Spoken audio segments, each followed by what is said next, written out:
The Rise and Fall of the Roman Empire. Introduction. Imagine a city that began with blood, myth, and fire. A city born from the rivalry of brothers, nurtured by the milk of a she-wolf, and destined to dominate the known world, Rome. For over 1,000 years, this empire would rise and fall, expand and collapse, leaving behind monuments of stone, words of law, and tales of ambition, betrayal, and glory. Tonight, we embark on a journey through time, from the humble huts on the Palatine Hill to the roaring Colosseum, from the legions marching across Gaul to the barbarian hordes that would one day breach Rome's mighty walls. This is not just history. This is the saga of an empire, the epic story of the rise and fall of Rome. Chapter 1. The Founding Myths, Romulus, Remus, and the Eternal City. Every great civilization begins with a story, and Rome, perhaps the most famous empire in world history, began not only with politics or armies, but with a legend, a tale of destiny, family, and the favor of the gods. The story starts along the banks of the river Tiber, in the region of Latium, many centuries before the world would know the name Rome. Two infant twins, Romulus and Remus, were placed in a small basket on the water. Their mother, Rhea Silvia, served as a priestess of the goddess Vesta, sworn to a life of purity. Yet the god Mars, symbol of strength and courage, was said to have been their father. The local ruler, King Amulius, felt threatened by this ancestry, so the children were quietly sent away, their fate left to the river. But the river did not end their story. The basket floated gently until it rested on the banks beneath the Palatine Hill. There, according to tradition, a she-wolf, the Lupa, found the crying infants. She cared for them, providing warmth and protection. Later, a shepherd named Faustulus discovered the boys and raised them as his own, teaching them to live off the land, to lead others, and to grow strong in both body and spirit. From an early age, Romulus and Remus showed natural leadership. They gathered companions, defended shepherds against raiders, and earned respect as bold young men. In time, their true origin became known. They were not ordinary shepherds, but grandsons of Numitor, the rightful king of Alba Longa, who had been forced from power by Amulius. With determination and courage, the brothers gained followers and helped restore their grandfather to his position. With this mission complete, Romulus and Remus dreamed of founding a new city of their own. But a dispute arose. On which hill should the city stand? Romulus chose the Palatine, while Remus preferred the Aventine. To resolve the disagreement, they turned to augury, the practice of interpreting the flight of birds, a respected tradition in Roman culture. Remus claimed to see 6 vultures, while Romulus insisted he had seen 12. Both argued that the signs favored their claim. Tension grew between them, and eventually Romulus began the work of marking the boundaries of his settlement. In the conflict that followed, Remus did not survive. This left Romulus as the sole founder. Ancient writers presented this as a turning point, showing that even Rome's beginnings carried both ambition and rivalry. On April 21st, 753 BCE, Romulus marked the sacred boundaries of his city on the Palatine Hill. He traced a furrow in the ground, creating the Pomerium, the spiritual border that would define Rome. The city was named after him, Roma. But a city needed more than walls. It needed people. Romulus opened Rome as a place of refuge. Those without homes, those seeking new lives, and those in need of protection came from many lands. Soon, Rome had a population, but it lacked families. To address this, Romulus invited the neighboring Sabines to a festival. According to tradition, during the celebration, the Romans took the Sabine women into their community. The event is remembered as the abduction of the Sabine women. Though it began as conflict, the women themselves later encouraged peace. They stood between their families and their new community, asking both sides to unite rather than fight. This reconciliation brought the Sabines and Romans together, forming one people. This moment taught a lasting lesson. Rome grew not only by strength, but by inclusion. Outsiders could become Romans. This ability to absorb new groups became one of the city's greatest strengths for centuries. Romulus ruled for many years. He established the Senate, 100 men called patres, or fathers, who guided the city. He organized the people into tribes for civic order and into legions for defense. Under his rule, Rome expanded from a small village into a recognized power in Latium. The end of Romulus's life was surrounded by mystery. Some said he vanished in a storm, taken by the gods and transformed into Quirinus, a divine guardian of the city. Others told different stories, but the essential point remained. Rome's founder was remembered not just as a man, but as a figure touched by destiny. After him, other kings followed. Numa Pompilius shaped Rome's religion, temples, and priesthoods. Tullus Hostilius expanded its power through campaigns, while Ancus Marcius connected the cities to trade by building the first bridge across the Tiber. But not all kings were remembered kindly. The final dynasty, the Tarquins, became symbols of arrogance. Tarquinius Superbus, or Tarquin the Proud, ruled with severity, and his family's actions caused deep resentment. According to Roman tradition, an incident involving Lucretia, a respected noblewoman, sparked outrage across the land. The people of Rome rose in protest against the Tarquins. In 509 BCE, the monarchy was brought to an end. The Tarquins were sent away, and in their place a new system arose, the res publica, or republic. This marked the beginning of a new chapter in Rome's story, one that would last for centuries and lead to some of the most dramatic events in world history. Thus, the foundation of Rome was complete. Born from legend, shaped by kings, and guided by tradition, the city believed it carried a destiny unlike any other: to grow, to endure, and to leave its mark on all of history. Chapter 2: The Roman Republic, from small town to powerhouse. When the monarchy ended in 509 BCE, Rome entered a new era. No longer ruled by kings, the city created a system that was both innovative and complex: the Republic. At its heart were two consuls, elected each year, who shared authority. They commanded the armies and presided over the government. Alongside them, the Senate, composed of Rome's leading families, advised and influenced decisions. This balance of power was designed to prevent tyranny. Yet it also created tension, as wealthy patricians often held more influence than ordinary citizens. To counter this, Rome introduced popular assemblies, where citizens could vote on laws and elect magistrates. The early republic was not perfect, but it laid the groundwork for a government that would last nearly 5 centuries. Life in the Republic was guided by tradition, known as the mos maiorum, the custom of the ancestors.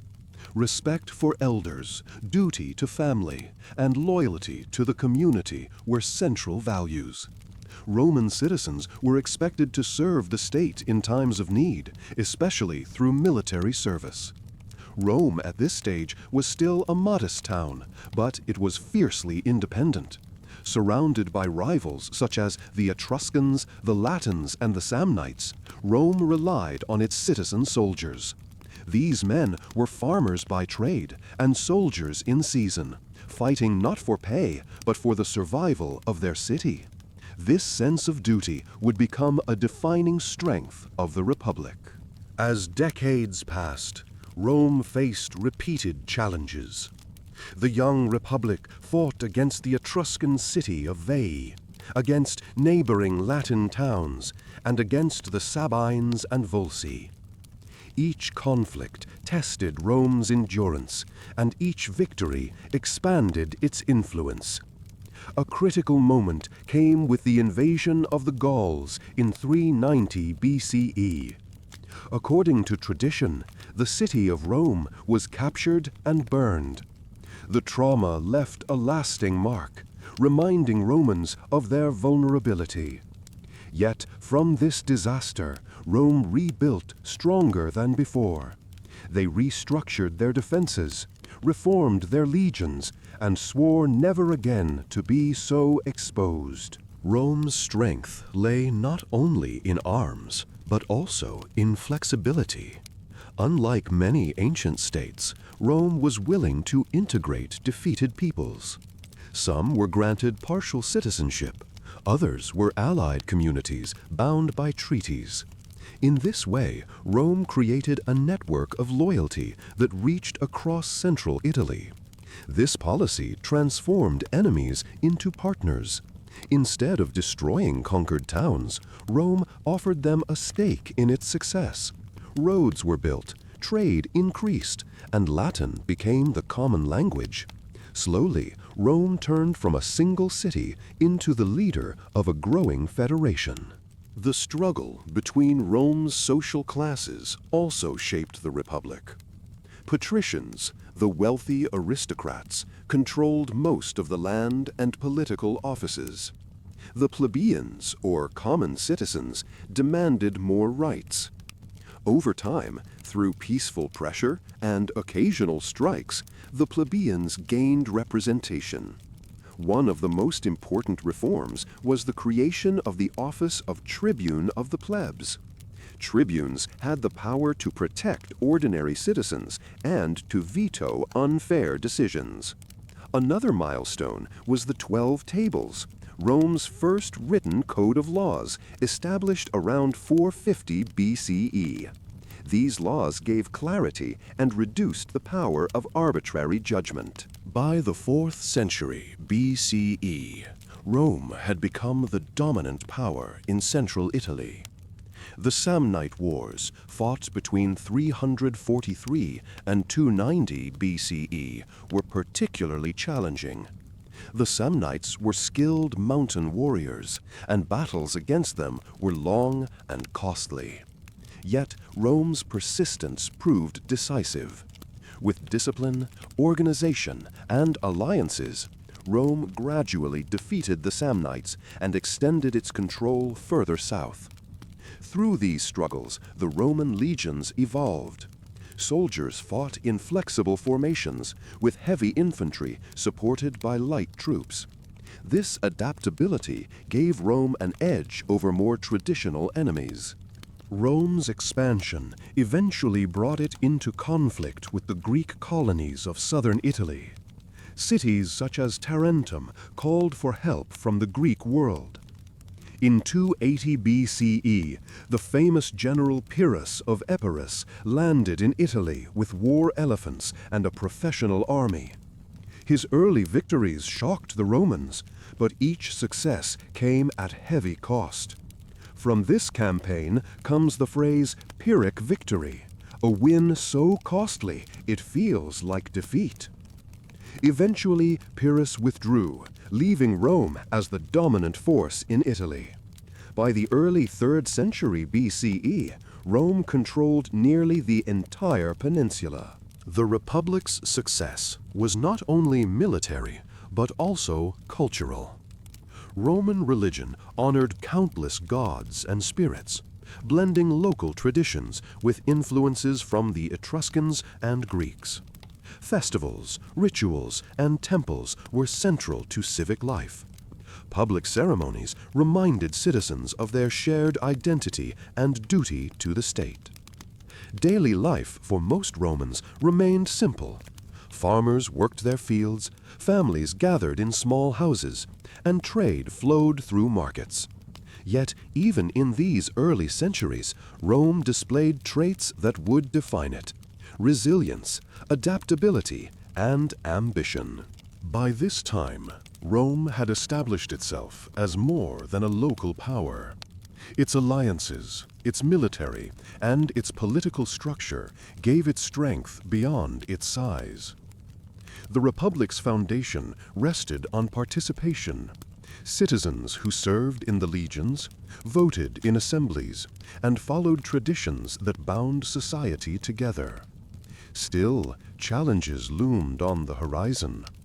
Beyond the seas lay Carthage, a maritime power with vast wealth and influence. The collision between Rome and Carthage would soon change the course of history. Thus, the early Republic, born from the fall of kings, had transformed Rome from a modest town into the leading power of Italy.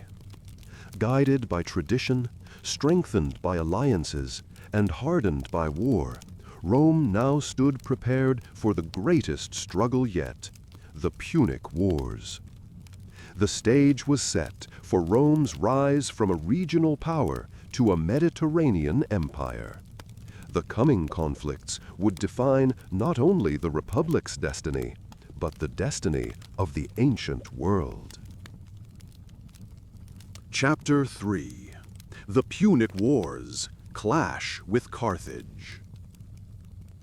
By the 3rd century BCE, Rome was the master of Italy. But across the sea, another great power had risen: Carthage, located in North Africa. Carthage was wealthy, with a vast trading empire, a strong navy, and colonies spread across the western Mediterranean. Where Rome drew strength from its soldiers, Carthage drew strength from commerce and the sea. The two powers had avoided each other for years, but eventually their interests collided in Sicily. Sicily was fertile, wealthy, and strategically important. When local disputes erupted between allies of Rome and Carthage, both sides intervened. The result was the beginning of the First Punic War in 264 BCE. The First Punic War lasted more than 2 decades. At the start, Rome was inexperienced at naval warfare, while Carthage's fleet ruled the waves. But the Romans adapted. They built ships modeled after captured Carthaginian vessels and added an invention called the corvus, a boarding bridge that allowed Roman soldiers to turn sea battles into land battles fought on decks. After years of hard struggle, Rome finally emerged victorious in 241 BCE. Carthage was forced to withdraw from Sicily, and the island became Rome's first province beyond Italy.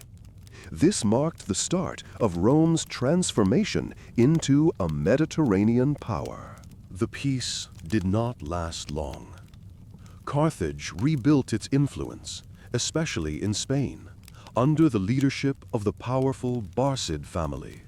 Among them was a young commander whose name would echo through history: Hannibal Barca.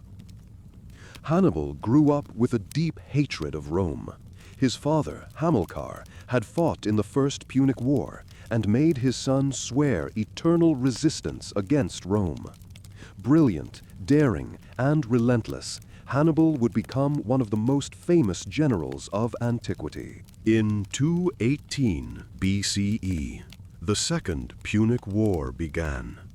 Hannibal shocked the world with a daring strategy.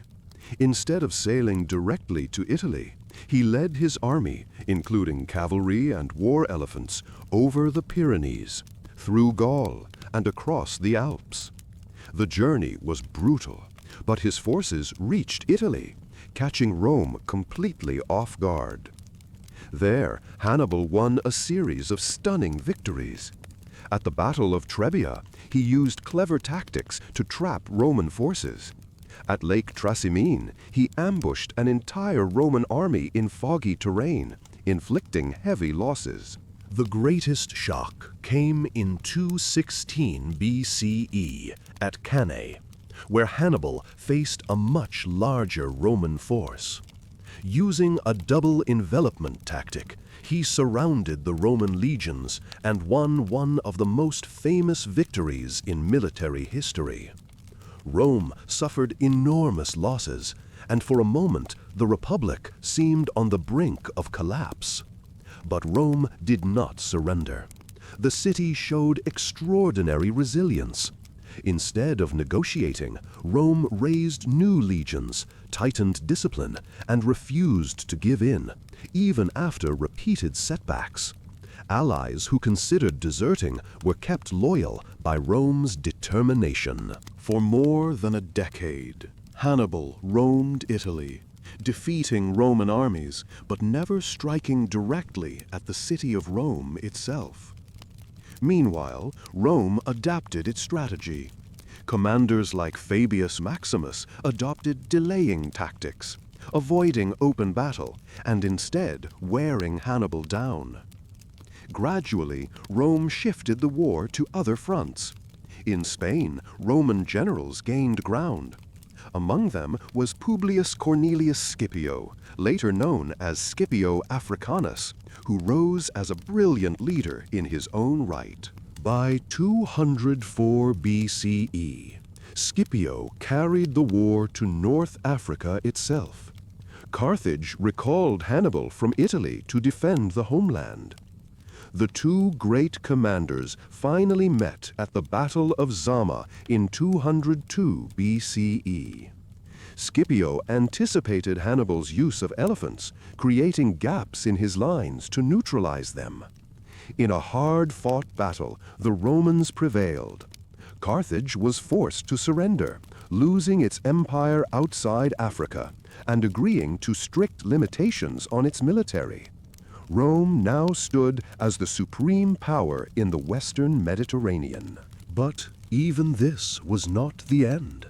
Half a century later, tensions rose again. Many Romans still feared Carthage, while others envied its remaining wealth. The statesman Cato the Elder ended every speech with the words, "Carthago delenda est." Carthage must be destroyed. In 149 BCE, the Third Punic War began. This time, Rome aimed not just to defeat Carthage, but to eliminate it as a rival altogether.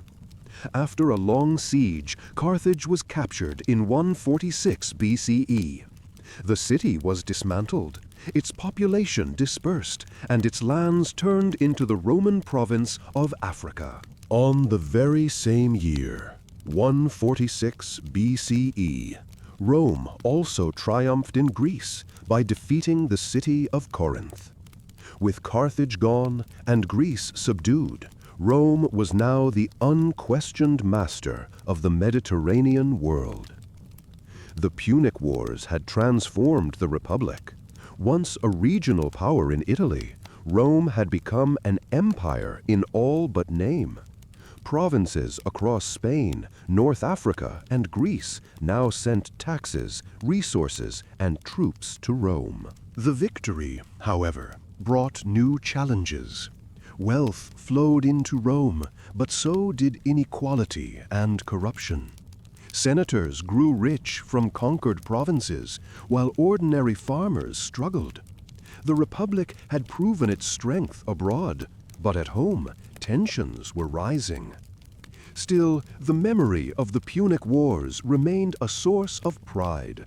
Rome had faced one of the greatest military commanders in history, Hannibal, and had endured. The Republic's resilience had carried it through its darkest hour, and its reward was domination of the Mediterranean. But with great power came great strain, a strain that would eventually test the very survival of the Republic itself. Chapter 4: The Republic in Crisis. After the Punic Wars, Rome stood as the strongest power in the Mediterranean. Yet victory brought not only wealth and glory, but also deep divisions within the Republic. The spoils of conquest enriched the senatorial elite, while many small farmers, the backbone of the Roman legions, returned home to find their land neglected, seized by creditors, or absorbed into vast estates.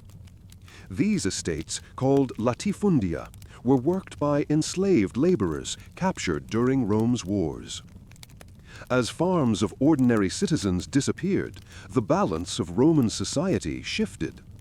The ideals of the Republic, citizen soldiers and shared duty, faced growing strain. Tension grew between the patricians, the old aristocratic families, and the plebeians, the common citizens. The Republic had once been celebrated for compromise, but now the gap between rich and poor widened dangerously. Two brothers, Tiberius and Gaius Gracchus, tried to address the crisis. Elected as tribunes in the 2nd century BCE, they proposed land reforms to give property back to ordinary citizens. Their efforts, however, met fierce resistance from the Senate. The conflict around the Gracchi showed how reform could divide the state. Their legacy was one of courage, but also of political instability. At the same time, Rome faced challenges from abroad. In the east, campaigns brought new provinces in Greece and Asia Minor. Wealth from these regions flowed into Rome, but it deepened corruption. Governors of provinces often used their positions to enrich themselves, while local populations suffered under heavy taxation. The Senate, which was supposed to guide the Republic, grew increasingly divided between conservative factions and reformers. Debate turned bitter, and political competition became harsher with each generation. The strain on the military system also grew. Traditionally, Roman soldiers were property-owning citizens who served for limited campaigns. But with so many farmers displaced, fewer citizens qualified for service. To solve this, the general Gaius Marius introduced reforms around 107 BCE. He allowed landless citizens to enlist in the legions, equipping them at state expense. This innovation strengthened the army, but it also created a new dynamic. Soldiers now felt personal loyalty to their generals rather than to the Republic. The bond between commander and troops would shape Roman politics in dramatic ways. Rome's armies soon faced serious threats. In the north, migrating groups like the Cimbri and Teutones challenged Roman forces, inflicting heavy defeats before Marius reorganized and led Rome to victory. His reputation soared, and he became a political giant in the Republic. Yet with great fame came rivalry. Another ambitious general, Lucius Cornelius Sulla, rose to prominence. The two men became bitter opponents, and their struggle for power pushed Rome toward open conflict. For the first time, Roman armies marched on Rome itself, a shocking sign of the Republic's decline. Sulla eventually seized control, declaring himself dictator to restore order. He strengthened the Senate and weakened the powers of the tribunes, hoping to secure aristocratic control. After some years, he retired from public life, but the precedent he set was dangerous. Violence and military power had now entered Roman politics in a way that could not easily be undone. Meanwhile, unrest continued. Enslaved people, who made up a vast part of the population, began to rebel. The most famous uprising was led by Spartacus, a gladiator who inspired tens of thousands to seek freedom. Though ultimately suppressed, the revolt terrified the Roman elite. Social conflict, military upheaval, and political corruption all eroded the foundations of the Republic. Senators clung to privilege, while reformers demanded change. Generals commanded armies whose loyalty was more personal than civic. In this turbulent environment, ambitious leaders began to see opportunity. Men such as Pompey, Crassus, and later Julius Caesar would use the instability to rise. The Republic that had once prided itself on balance and tradition was sliding toward an era of personal power. Another factor fueling crisis was the rapid expansion of Roman culture. Conquests brought Rome into constant contact with Greek philosophy, art, and literature. While this enriched Roman life, it also created tension between traditional Roman values and new foreign influences. Conservative voices warned that luxury and individual ambition were eroding the old virtues of discipline and simplicity. Thus, Rome in the 1st century BCE was a society caught between tradition and transformation, greatness and decline. The Senate increasingly failed to manage these challenges. Political violence began to appear in the streets, with rival factions clashing during elections. Wealthy men used private guards, and intimidation became a tool of politics. Ordinary Romans, especially in the city, relied heavily on free grain distributions and public entertainment. The phrase bread and circuses described this reality. Citizens distracted by food and spectacle, while deeper problems went unresolved. The Republic had survived foreign invasions, the burning of Rome, and wars against mighty Carthage. Yet now, its greatest danger came from within. Social inequality, military reforms, political rivalries, and moral uncertainty created a volatile mix. The stage was set for the rise of individuals who would reshape Rome forever. Out of the chaos would come Julius Caesar, Augustus, and the end of the Republic itself. But before that moment, Rome had to pass through years of crisis, a storm that would test whether the old system could survive. Chapter 5: The Rise of Julius Caesar. In the 1st century BCE, as the Republic trembled under constant crisis, one man's story began to stand out: Gaius Julius Caesar. Born in 100 BCE into a patrician family, Caesar was connected to both tradition and reform. Through his mother's line, he was linked to the Marian faction, while his father's ancestry gave him noble standing. From the beginning, Caesar was ambitious, confident, and aware of his destiny. As a young man, he served in Asia Minor, where he quickly proved his courage. Stories tell of Caesar showing remarkable calm under pressure, earning early recognition for both bravery and eloquence. His path upward had begun. Politics in Rome during Caesar's youth were volatile. Alliances shifted constantly between conservative senators and reform-minded leaders. Caesar aligned himself with the populares, the faction favoring the people. This choice brought him both supporters and enemies. Step by step, Caesar advanced through the cursus honorum, the traditional ladder of Roman offices. He became a military officer, then quaestor, then aedile, organizing public games that impressed the people. His generosity in spending on festivals and spectacles created debts, but it also built popularity among the masses. Caesar's rise was also tied to his extraordinary skill as a speaker. In the Senate and in public assemblies, he spoke with clarity, passion, and conviction. His oratory made him a persuasive figure, able to inspire both soldiers and citizens. At the same time, his charm and connections expanded his network of allies. By the late 60s BCE, Caesar's name was already well known.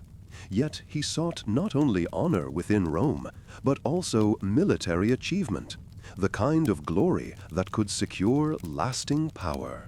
In 60 BCE, Caesar forged an alliance that would reshape Roman politics.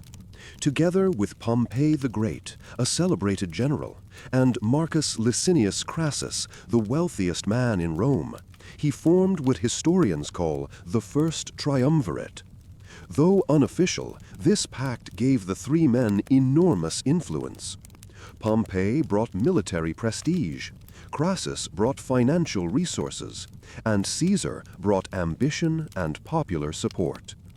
With their backing, Caesar secured the consulship for 59 BCE, using the position to pass laws favorable to his allies. At the end of his term, he was granted command in Gaul, a province that would transform his career. In Gaul, Caesar found the stage for his genius.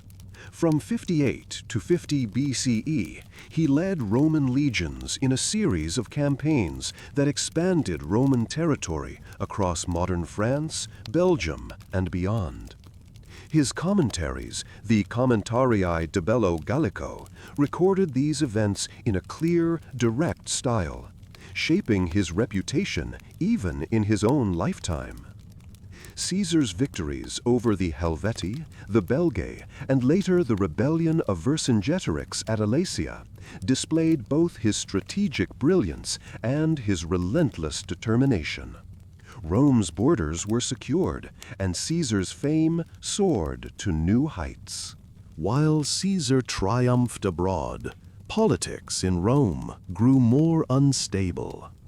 The alliance with Pompey and Crassus began to weaken. Crassus died during a campaign in the east, leaving a balance of power between Caesar and Pompey alone.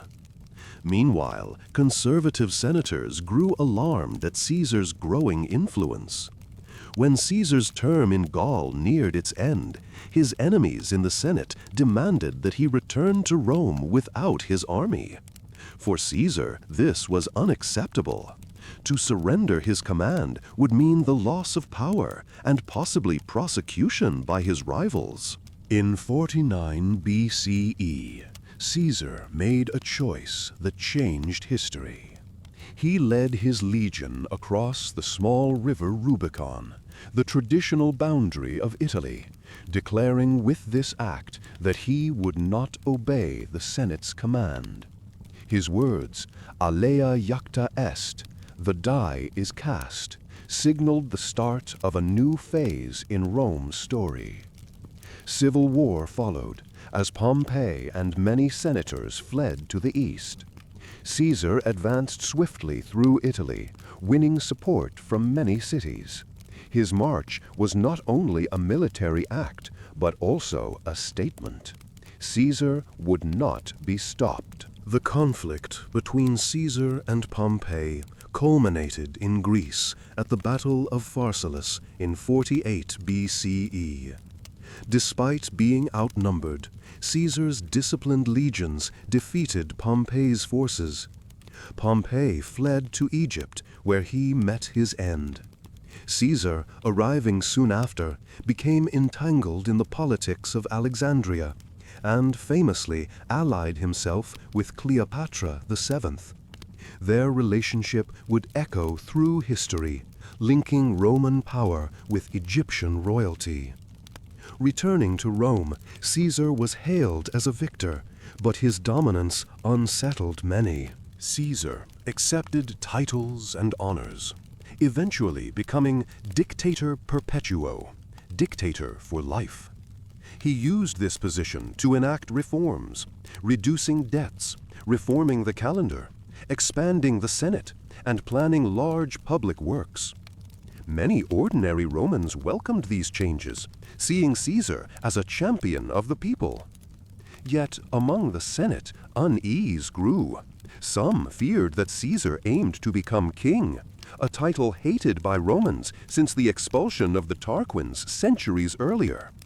In March of 44 BCE, tensions reached a breaking point.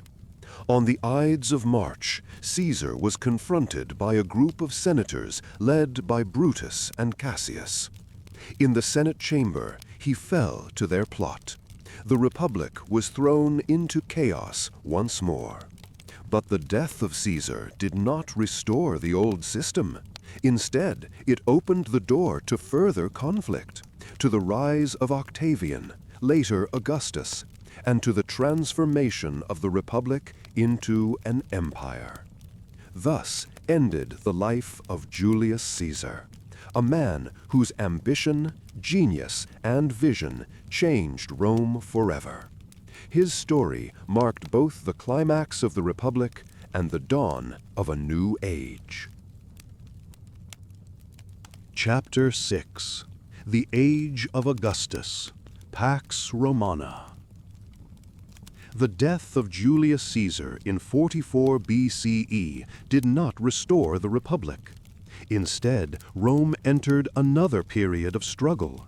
Caesar's allies and rivals fought for control, and at the center of this storm stood a young man, Gaius Octavius, Caesar's grandnephew and adopted son. Though only 18 at the time, Octavian quickly showed intelligence, patience, and a remarkable ability to win support. He would later be known as Augustus, the first emperor of Rome. Octavian's rise was not simple. At first, he joined forces with Mark Antony, one of Caesar's leading generals, and Lepidus, another powerful figure. Together, they formed the Second Triumvirate, officially dividing control of the Roman world. Their rule was harsh and pragmatic, marked by purges of enemies and redistribution of power. Soon, however, Octavian and Antony became rivals. Antony, through his alliance with Cleopatra VII of Egypt, gained wealth and influence, but Roman opinion turned against him. Octavian used this to present himself as the defender of Rome's traditions. The conflict between Octavian and Antony reached its climax in 31 BCE at the Battle of Actium, a decisive naval engagement off the coast of Greece. Octavian's fleet, commanded by Agrippa, defeated the forces of Antony and Cleopatra. The couple retreated to Egypt, where their power collapsed. Octavian emerged as the sole ruler of the Roman world. In 27 BCE, the Senate granted him the title Augustus, meaning the revered one.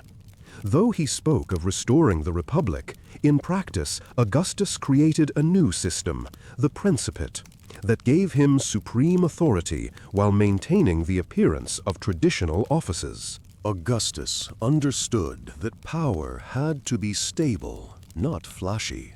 He carefully avoided the title of king, which Romans despised. Instead, he held a collection of powers: supreme command of the armies, control over provinces, and the authority of a tribune to protect the people. The Senate still met, magistrates were still elected, but real authority rested with Augustus. This careful balance gave the new system legitimacy. Romans could believe that the Republic still existed, while in truth a monarchy in all but name had been established. Under Augustus, Rome entered a golden age known as the Pax Romana, the Roman peace. For more than 2 centuries, beginning with his reign, the empire enjoyed relative stability and prosperity. Roads stretched across the provinces, trade flourished, and the legions guarded the frontiers.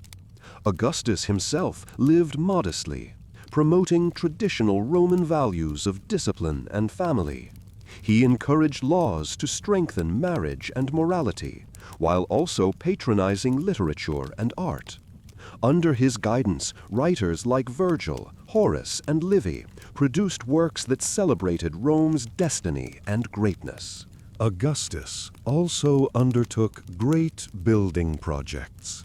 He famously said, "I found Rome a city of brick and left it a city of marble."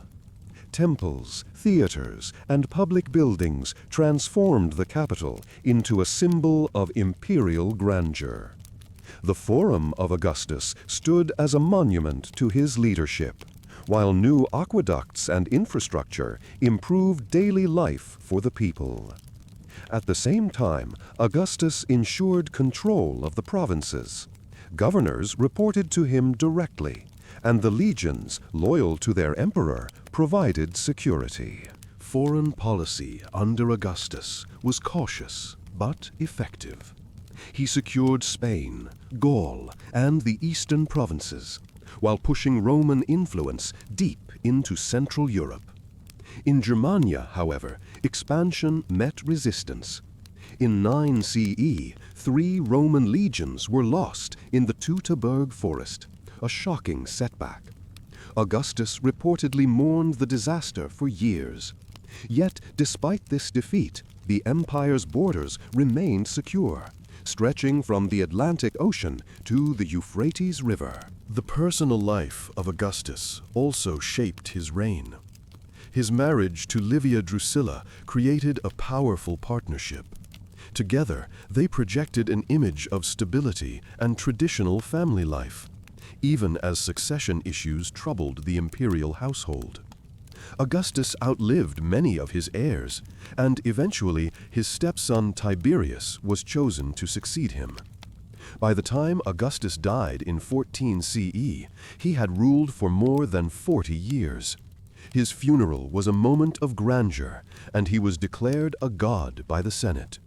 Rome had its first emperor, and the Republic was truly gone. The reign of Augustus left a deep mark on Roman identity. He had ended a century of civil wars, restored order, and built a system that combined tradition with innovation. His rule showed Romans that strong, centralized leadership could bring peace and prosperity.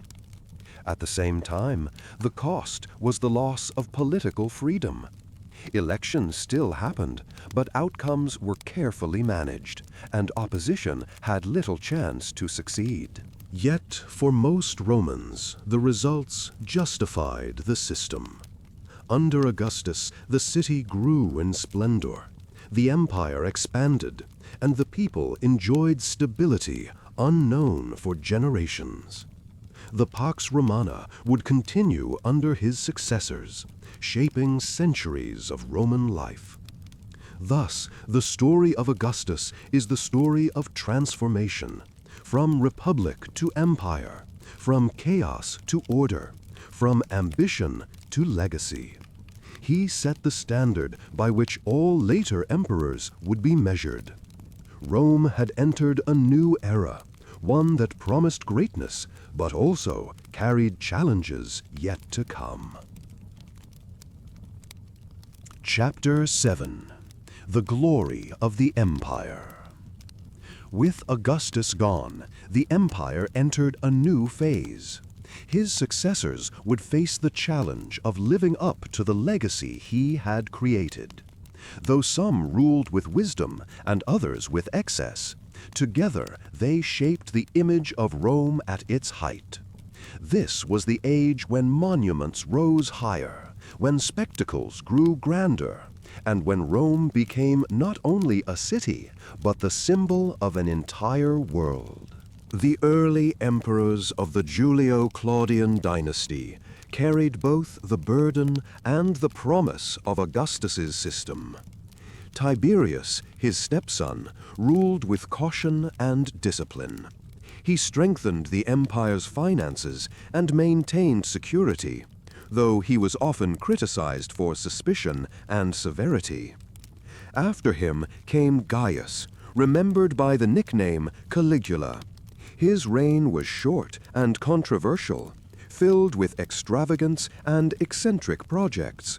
Yet, even in his time, the machinery of the empire carried on, showing that Rome's system was larger than any single man. Following Caligula was Claudius, a surprising but capable emperor.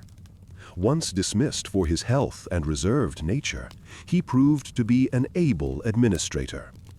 Claudius expanded the empire into Britain, adding a new and important province to Rome's growing list of territories. He improved the bureaucracy, included freedmen in government, and oversaw major building works such as aqueducts and harbors. Claudius was succeeded by Nero, whose reign became legendary for both artistic ambition and political turmoil. Nero styled himself as a performer, supporting music and theater. Yet unrest grew under his leadership, and revolts eventually ended his rule. Despite turbulence at the top, the empire itself thrived. By the 1st century CE, Rome was home to more than 1 million people, making it the largest city in the ancient world.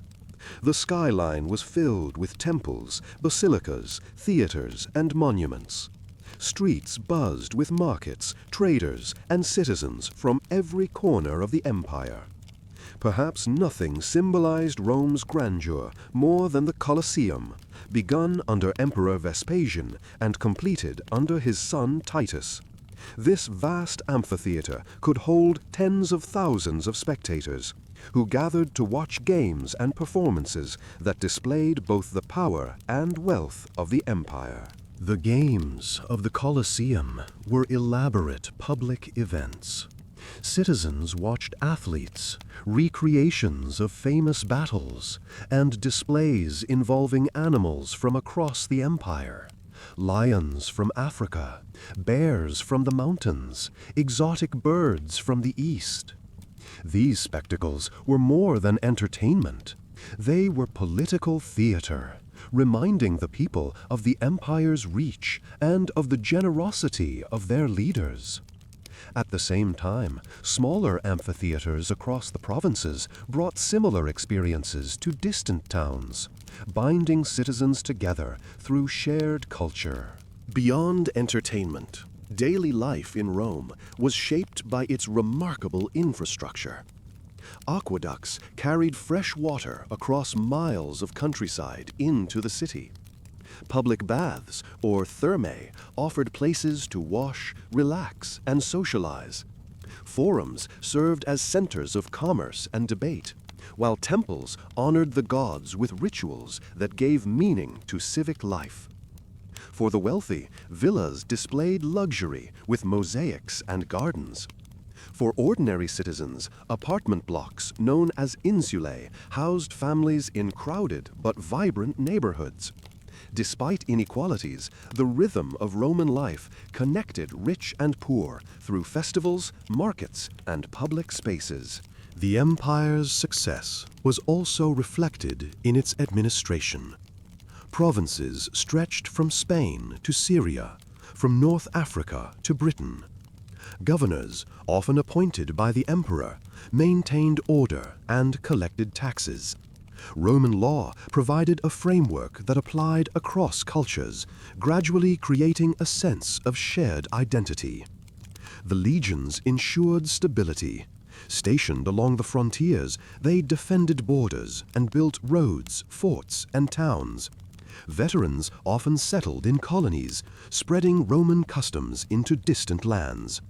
Thus, the empire was not only a political entity, but also a cultural network, linking diverse peoples together. Roman religion during this era blended tradition with innovation. The old gods, Jupiter, Mars, Venus, and many others, remained central, honored with temples and sacrifices. At the same time, new cults arrived from the provinces, such as the worship of Isis from Egypt or Mithras from Persia. The imperial cult, in which emperors were honored as divine after death, reinforced loyalty to the system. This religious diversity gave Rome flexibility, allowing it to integrate different cultures while still projecting a common Roman identity. Roman religion during this era blended tradition with innovation. The old gods, Jupiter, Mars, Venus, and many others, remained central, honored with temples and sacrifices. At the same time, new cults arrived from the provinces, such as the worship of Isis from Egypt or Mithras from Persia. The imperial cult, in which emperors were honored as divine after death, reinforced loyalty to the system. This religious diversity gave Rome flexibility, allowing it to integrate different cultures while still projecting a common Roman identity. At its height, the Roman Empire inspired awe. Visitors to the city saw monuments of stone, heard the roar of crowds in the Colosseum, and witnessed the disciplined legions marching through the streets. For citizens, the empire offered order, opportunity, and pride in belonging to the most powerful state on earth. Yet, beneath the grandeur lay fragility. The same wealth and spectacle that impressed the world also created dependency and unrest. The empire was glorious, but it was not invulnerable. Challenges, both internal and external, would one day test its foundations. Chapter 8. The Crisis of the 3rd Century.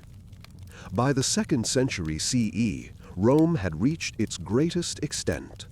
Under emperors like Trajan and Hadrian, the empire stretched from Britain to Mesopotamia.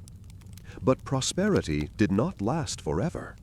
In the 3rd century, beginning around 235 CE, Rome entered one of its most difficult periods, a time historians call the Crisis of the 3rd Century. This era was marked by instability. Emperors rose and fell with startling speed, often elevated by the army and replaced just as quickly. Between 235 and 284, dozens of rulers claimed the purple, many reigning only a few months. Such constant change weakened authority and created uncertainty across the empire. The crisis had many causes. Economically, the empire struggled with inflation. The cost of maintaining large armies and infrastructure drained the treasury. To meet expenses, emperors minted coins with less silver, which reduced their value. Trade suffered, and ordinary people found daily life increasingly difficult. At the same time, disease swept through the provinces. Outbreaks of plague reduced populations, disrupted agriculture, and left shortages of labor.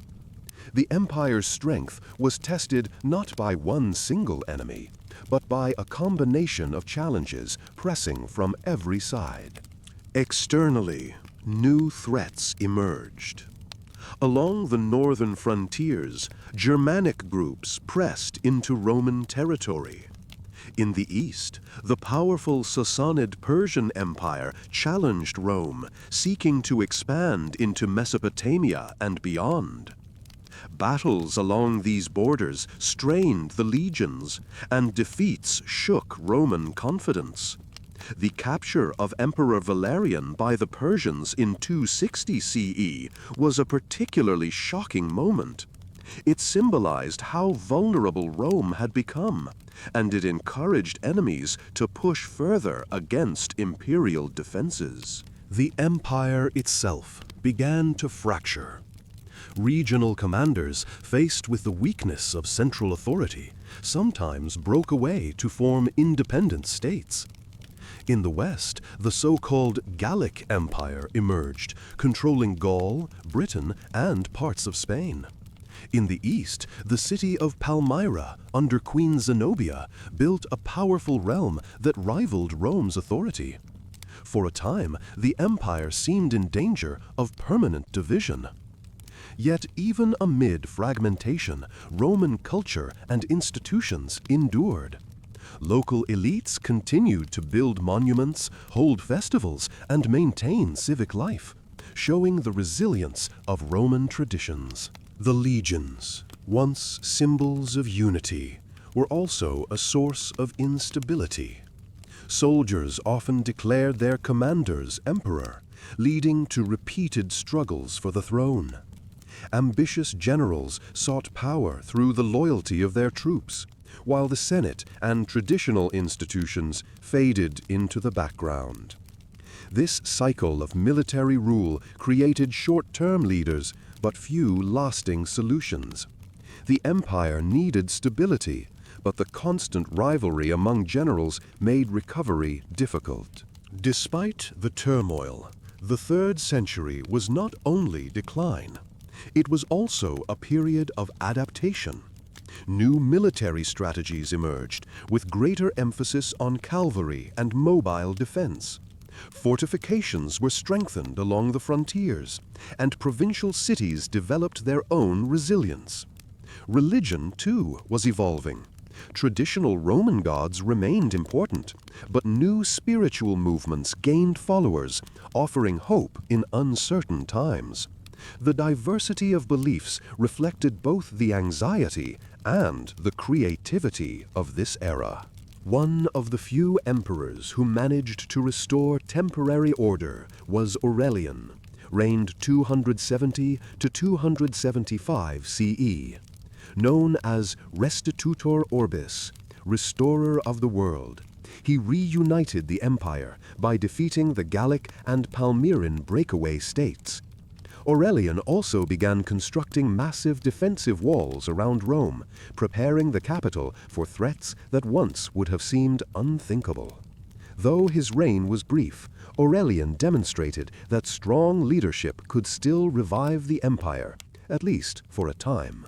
Yet the challenges were too great for one ruler alone. After Aurelian, instability returned. Emperors came and went, and the crisis continued. The sense of unity that had once defined the Pax Romana seemed a distant memory. Still, the empire did not collapse completely. Roman roads, law, and culture remained vital. Provinces continued to send grain, taxes, and recruits. Even in crisis, the framework of the empire endured, awaiting new leadership to bring it back to strength. By the late 3rd century, it became clear that survival required reform. The old system, where a single emperor ruled from Rome, was no longer sufficient for such a vast and troubled realm. The stage was set for new ideas of government, new divisions of power, and new rulers who would reshape the empire for centuries to come. The man who would lead this transformation was Diocletian, whose reign, beginning in 284, marked the end of the crisis and the start of a new chapter in Roman history. The crisis of the 3rd century showed that even the greatest empires are vulnerable to internal and external pressures. For 50 years, Rome seemed on the edge of collapse, yet it survived through adaptation, resilience, and the loyalty of its people to Roman identity. This period of darkness made the later recovery even more remarkable. The empire had been tested and nearly broken, but it endured. The story of Rome would continue, reshaped but unextinguished, ready for renewal under new leadership. Chapter 9. Diocletian and Constantine, a divided empire. By the late 3rd century, Rome had survived the storms of crisis, but remained fragile. The empire was too vast, too diverse, and too threatened on multiple fronts for one ruler to manage alone. In 284 CE, a new leader rose to power, Diocletian. With determination and vision, he sought to reorganize the empire, giving it structure and strength after decades of turmoil.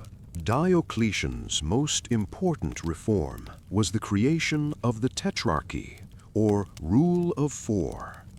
Instead of a single emperor, the empire was divided between two senior rulers called Augusti and two junior rulers called Caesars. Each man governed a region, defended its frontiers, and ensured that no single leader carried the burden of the entire realm. This system brought stability, allowing Rome to respond more quickly to threats along its long borders. Alongside political reform, Diocletian reorganized the provinces, creating smaller administrative units to improve control. He also introduced new systems of taxation and regulation to stabilize the economy. Though these measures were demanding, they provided the empire with renewed order. Diocletian also emphasized the authority of the emperor in new ways. Ceremonies, elaborate dress, and formal titles elevated the ruler above ordinary citizens, strengthening the image of imperial majesty. Despite these reforms, the unity of the empire remained fragile. After Diocletian retired in 305 CE, rivalries soon returned. Civil wars erupted among contenders for power, and the tetrarchic system broke down. Out of this struggle emerged one of Rome's most famous figures, Constantine the Great. Constantine's rise was marked by determination and skill, as he outmaneuvered opponents to claim sole authority. By 324 CE, he ruled the empire alone, following years of conflict. Constantine brought sweeping changes. One of his most lasting decisions was the founding of a new capital in the east, Constantinople, built on the site of Byzantium. Strategically located between Europe and Asia, it controlled key trade routes and was easier to defend than Rome itself. Constantinople soon grew into a magnificent city of palaces, churches, and markets, symbolizing the new direction of the empire. Another defining feature of Constantine's reign was his relationship with Christianity. In 313 CE, he and his co-ruler Licinius issued the Edict of Milan, granting freedom of worship throughout the empire. For the first time, Christians could practice openly without fear of persecution.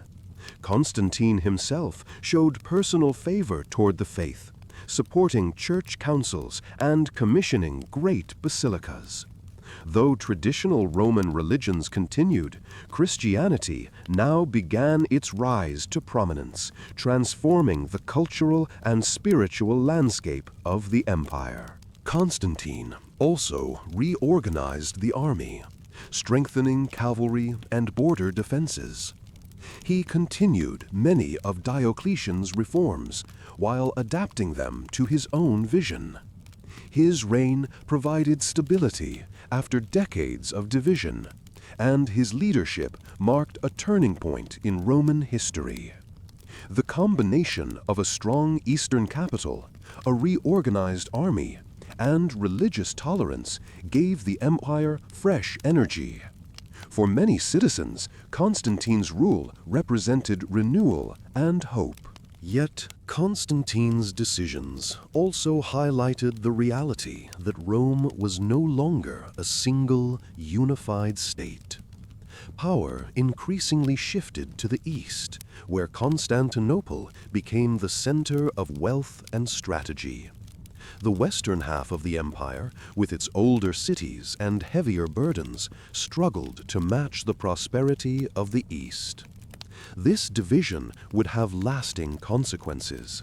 In time, the empire would be formally split between eastern and western halves, a division that shaped the fate of Europe for centuries. When Constantine died in 337 CE, his sons inherited the empire.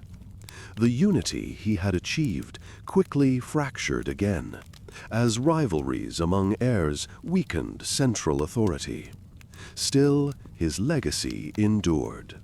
He had given the empire a new capital, embraced a new faith, and ensured survival after a century of near collapse. For many later generations, Constantine was remembered not only as a skilled ruler, but also as a founder of a Christian empire, a figure whose reign bridged the ancient world and the medieval.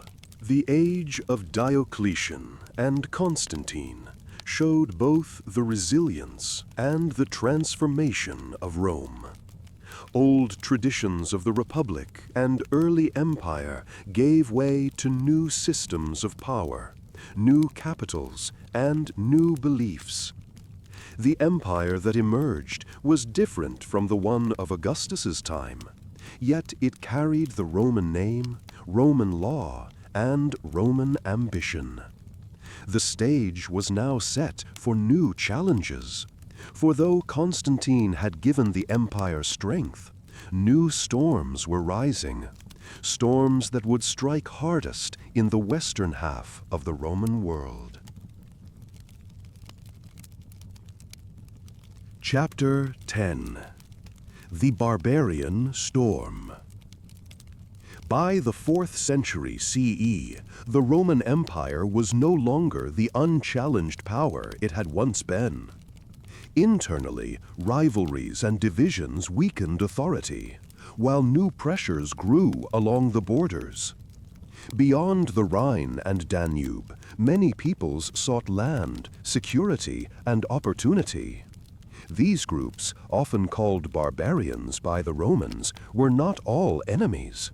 Some traded, some served in the Roman army, and some sought peaceful settlement. Yet, when large migrations began, the empire struggled to cope. One of the first major shocks came in 376 CE, when the Visigoths sought refuge inside the empire from the advancing Huns, a nomadic people moving westward from the Eurasian steppe. The Roman authorities allowed them to cross the Danube, but treated them harshly, leading to unrest. In 378 CE, the tension exploded at the Battle of Adrianople. Roman forces under Emperor Valens faced the Visigoths in Thrace. The result was a disastrous defeat for Rome, with the emperor himself lost in the fighting. The battle demonstrated that the legions were no longer invincible. The Visigoths continued to move within the empire, sometimes allies, sometimes opponents. Under their leader Alaric, they eventually marched into Italy itself. In 410 CE, Rome, the Eternal City, was entered and plundered by the Visigoths. Though the city recovered, the psychological impact was enormous. For the first time in centuries, Rome itself had been breached. The event shook the Roman world, showing that even the capital was no longer secure. Meanwhile, the Huns became a growing force.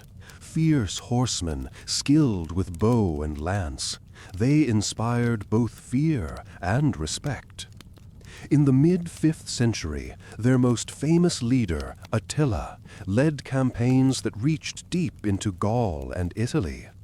Though stopped at the Battle of the Catalaunian Plains in 451 CE, Attila remained a powerful threat until his death shortly after. The advance of the Huns set other groups in motion. Vandals, Suebi, and others moved into Roman territories, carving out kingdoms of their own. In 406 CE, a coalition of Vandals, Alans, and Suebi crossed the frozen Rhine, entering Gaul and spreading into Spain. From there, the Vandals eventually moved to North Africa, establishing a strong kingdom with its capital at Carthage. In 455 CE, they famously entered Rome itself, taking valuables and leaving another deep scar on the empire's memory. North Africa had been Rome's breadbasket, supplying grain to the capital. Its loss was a major blow to the empire's economy and stability. Even as Rome faced external pressure, internal divisions worsened the crisis.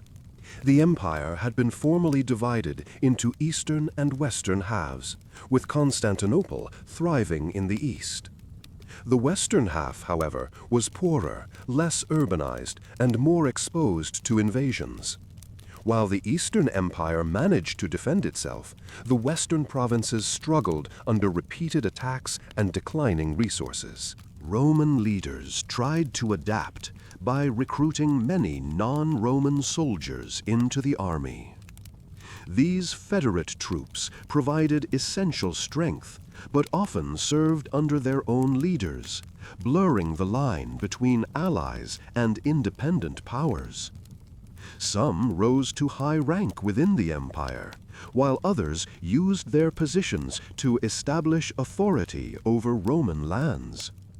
This blending of Roman and non-Roman cultures gradually transformed the empire itself, creating a world that was both Roman and something new. Despite hardships, Roman culture endured. Cities still held games and festivals. Latin remained the language of law and administration, and Roman identity continued to inspire loyalty. Yet the challenges mounted. The empire that had once stretched from Britain to Mesopotamia was shrinking. Provinces were lost, trade routes disrupted, and authority questioned.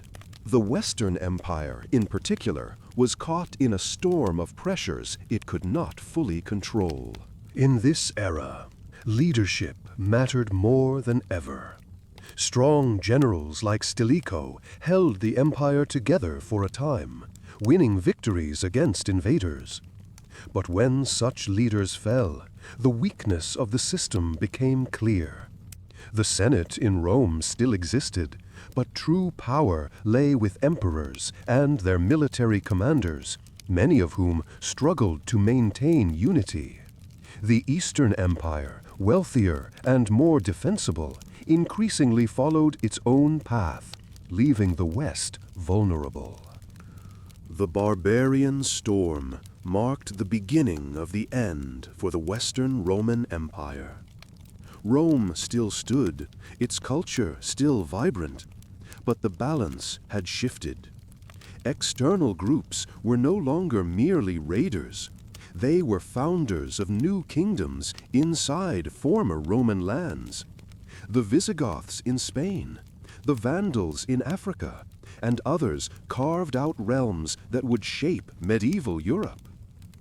The old empire was changing, and though the East endured, the West was nearing its final chapter.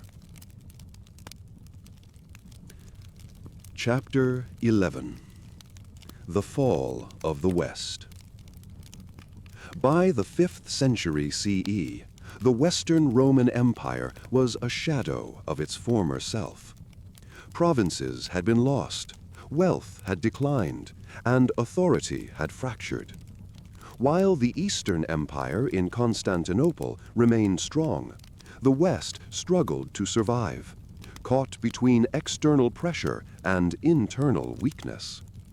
The once proud legions were filled with soldiers of mixed origin, loyal more to their commanders than to the state. A major blow came with the loss of North Africa to the Vandals in 439 CE. This region had been the breadbasket of Rome, supplying grain that fed the capital's population. Without it, the city faced shortages and revenues dwindled. The economy weakened further as trade routes collapsed and tax income shrank. Meanwhile, new kingdoms formed on former Roman soil. The Visigoths settled in Spain and Gaul, the Burgundians in the Rhone Valley, and the Franks in northern Gaul. The Western Empire was no longer a unified state, but a patchwork of Roman provinces and emerging kingdoms. In this environment, strong leadership was rare. Generals such as Aetius managed to hold the empire together for a time, even defeating Attila the Hun in 451 CE with the help of allied forces. But after Aetius's death, Rome lacked commanders of his stature. Emperors rose and fell quickly, often controlled by powerful military leaders or court officials. The Senate still met, but its influence was limited, overshadowed by the urgent need for defense and diplomacy. The city of Rome itself remained a symbol, though no longer the true center of power. Emperors often resided in Ravenna, a city easier to defend, surrounded by marshes and connected to the sea. From there, they tried to manage what remained of the empire. But control was slipping away. Local leaders and foreign kings increasingly acted independently, while imperial decrees carried little weight beyond a few provinces. The final act of the Western Empire came in 476 CE. The emperor at the time was a boy named Romulus Augustulus. Though bearing the legendary name of Rome's founder, he had little real authority.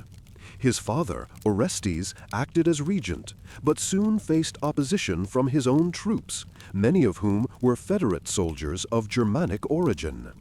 One of their commanders, Odoacer, rose in revolt. In the end, Romulus Augustulus was deposed, and Odoacer declared himself ruler of Italy. This event marked the symbolic end of the Western Roman Empire. No new emperor was appointed in the West. Instead, Odoacer sent the imperial regalia to Constantinople, recognizing the Eastern Roman emperor as the sole ruler. The Roman Empire continued in the East, but in the West, the imperial line was broken. For contemporaries, the change may not have seemed like a sudden collapse. Life in many towns and provinces continued. Roman culture endured, and the Senate in Rome still met for some time. But historians later saw 476 CE as a turning point, the end of ancient Rome in the West. The fall was not a single event, but the result of long processes: economic decline, military challenges, political fragmentation, and cultural transformation. Roman traditions blended with those of the new kingdoms. Latin remained the language of law and learning.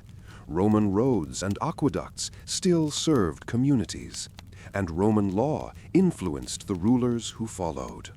Yet the unity of the empire was gone, replaced by a mosaic of states that would evolve into medieval Europe. For the people of the time, the experience was complex. Some communities mourned the loss of Roman order, while others welcomed new leaders who offered protection and stability. The memory of Rome remained powerful, inspiring both pride and nostalgia.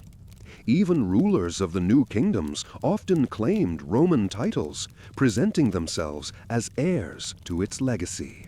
Meanwhile, in the East, the Roman Empire lived on. Constantinople remained a thriving capital, and the Eastern Empire, later called the Byzantine Empire, preserved Roman law, culture, and administration. For nearly 1,000 more years, it carried the torch of Rome, even as the West moved into what we call the Middle Ages. Thus, the fall of the West was not the end of Rome, but a transformation. The empire had changed shape, leaving behind both ruins and foundations for future civilizations. The deposition of Romulus Augustulus closed a chapter that had begun more than 12 centuries earlier with Romulus, the legendary founder. From a small village on the Tiber, Rome had risen to dominate the known world, only to fragment under the weight of its own greatness. The Western Empire was gone, but Rome's story was not finished. Its ideas, laws, language, and spirit would live on, shaping Europe and the world for centuries. In this sense, Rome never truly fell. It simply evolved. Chapter 12. The Legacy of Rome. The Western Empire may have ended in 476 CE, but Rome itself never truly disappeared. Its influence continued to echo across continents and centuries. The memory of the city, its achievements, and its traditions shaped the foundations of Europe, the Mediterranean, and even distant lands. Rome's legacy was not simply ruins and monuments. It was a living force carried forward in countless ways. One of the most enduring legacies of Rome is its language. Latin, once the speech of a small community on the Tiber, became the language of law, learning, and religion. Over time, it evolved into the Romance languages: Italian, French, Spanish, Portuguese, and Romanian. Even English absorbed thousands of Latin words.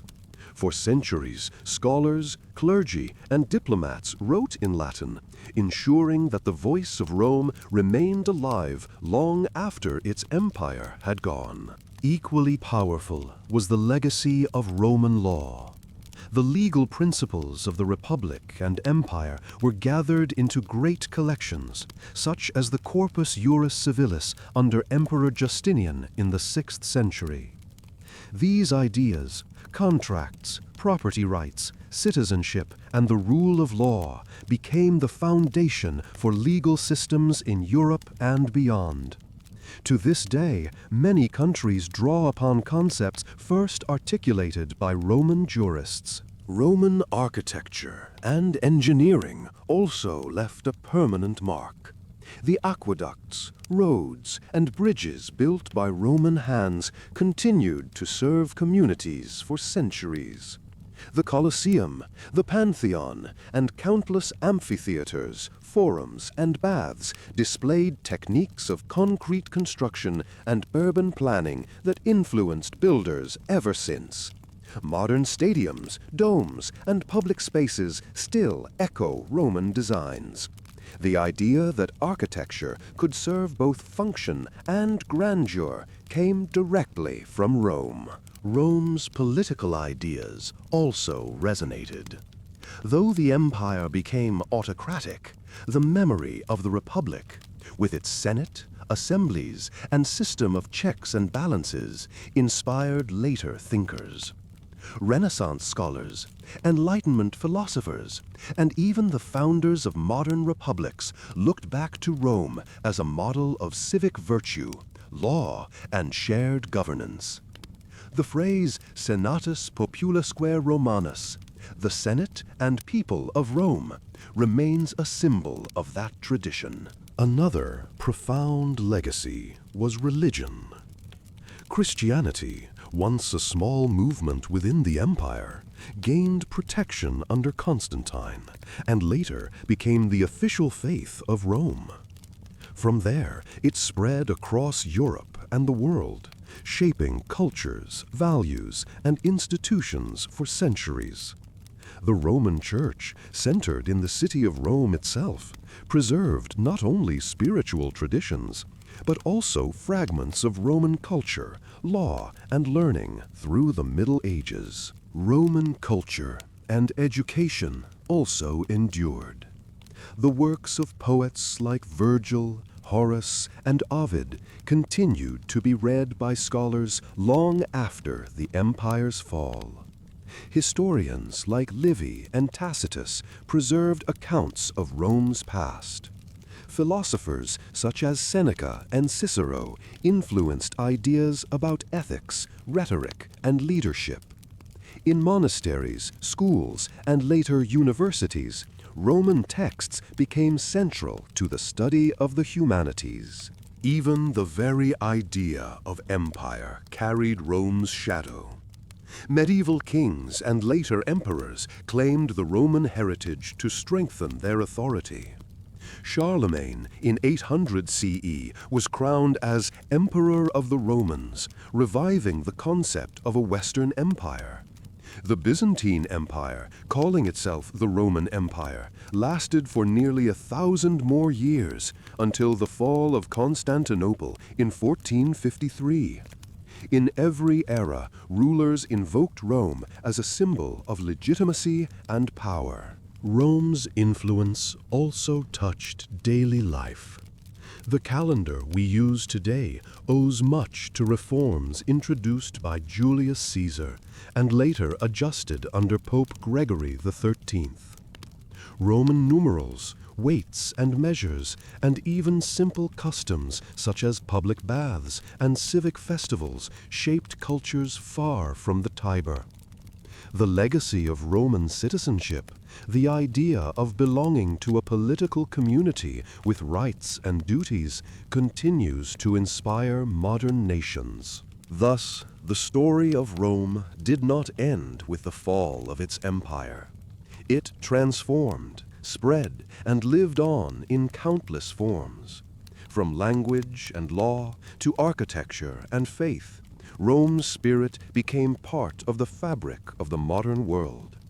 When we walk through cities lined with arches and domes, when we read words derived from Latin, when we debate law and governance, we still walk in the footsteps of Rome. The empire may have fallen, but its legacy endures, eternal like the city itself.